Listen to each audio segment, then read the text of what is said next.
Hello friends, welcome to Hans kitchen. ఈరోజు Hans కిచెన్లో తెలంగాణ స్టైల్లో తలకాయ కూర ఎలా చేయాలో చేసి చూపిస్తాను.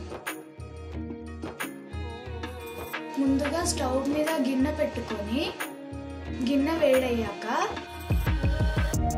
5 టేబుల్ స్పూన్ నూనె పోస్తున్నాను. ఇప్పుడు హోల్ గరం మసాలా వేస్తున్నాను. అంటే చెక్క, ఇలాచి, లవంగ, బిర్యానీ ఆకు కలిపి వేస్తున్నాను. 2 పెద్ద సైజు ఉల్లిపాయలని చిన్నగా కట్ చేసి వేసుకుంటున్నాను. ఉల్లిపాయలని బాగా దోరగా వేయించుకోవాలి.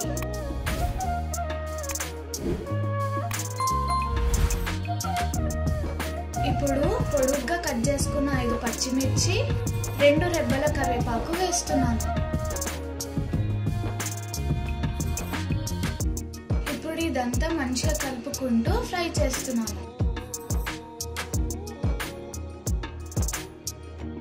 ఇప్పుడు 2 టేబుల్ స్పూన్ల అల్లం వెల్లుల్లి పేస్ట్ ని వేస్తున్నాను.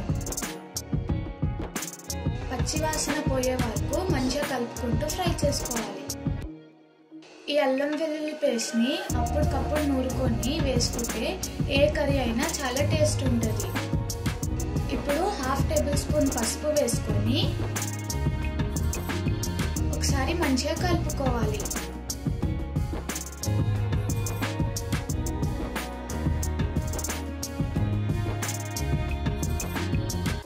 ఇప్పుడు మంచిగా కడిగి పెట్టుకున్న తలకాయ కూరని ఇందులో వేస్తున్నాను.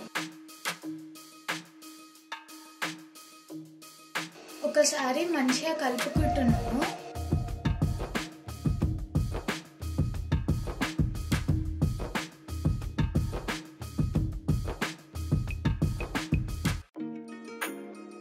ఇప్పుడు రుచికి సరిపడా ఉప్పు వేసుకొని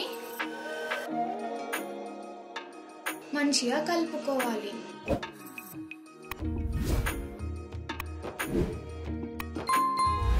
ఇలా మంచిగా కలుపుకున్నాక ఒకసారి మూత పెట్టుకొని 15 నిమిషాలు మగ్గనిద్దాం. చూసారు కదా, నీళ్లు పోయకుండానే ఆయిల్ ఎంత మంచిగా ఉడుకుతుందో. ఇప్పుడు 3 టేబుల్ స్పూన్ల కారం పొడి వేస్తున్నాను. ఈ కూర కొంచెం స్పైసీ ఉంటేనే టేస్ట్ చాలా బాగుంటుంది. 2 పెద్ద సైజ్ టమాటాలని ప్యూరీ చేసి వేసుకుంటున్నాను. ఇప్పుడు ఇదంతా ఒకసారి మంచిగా కలుపుకోవాలి.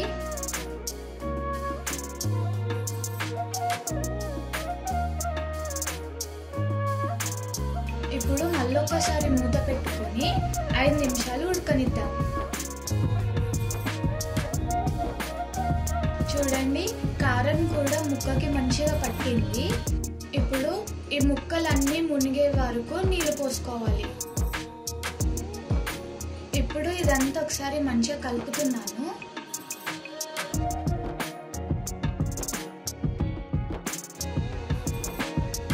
మంచిగా ఇలా కలుపుకున్నాక 2 టేబుల్ స్పూన్ల కొబ్బరి పొడి, 1 టేబుల్ స్పూన్ ధనియాల పొడి, 1/2 టేబుల్ స్పూన్ జీలకర్ర పొడి వేస్తున్నాను. మళ్ళీ ఇదంతా ఒకసారి మంచిగా కలుపుకోవాలి. ఇప్పుడు ఒక 10 నిమిషాలు మూత పెట్టుకొని ఉడకనిద్దాం.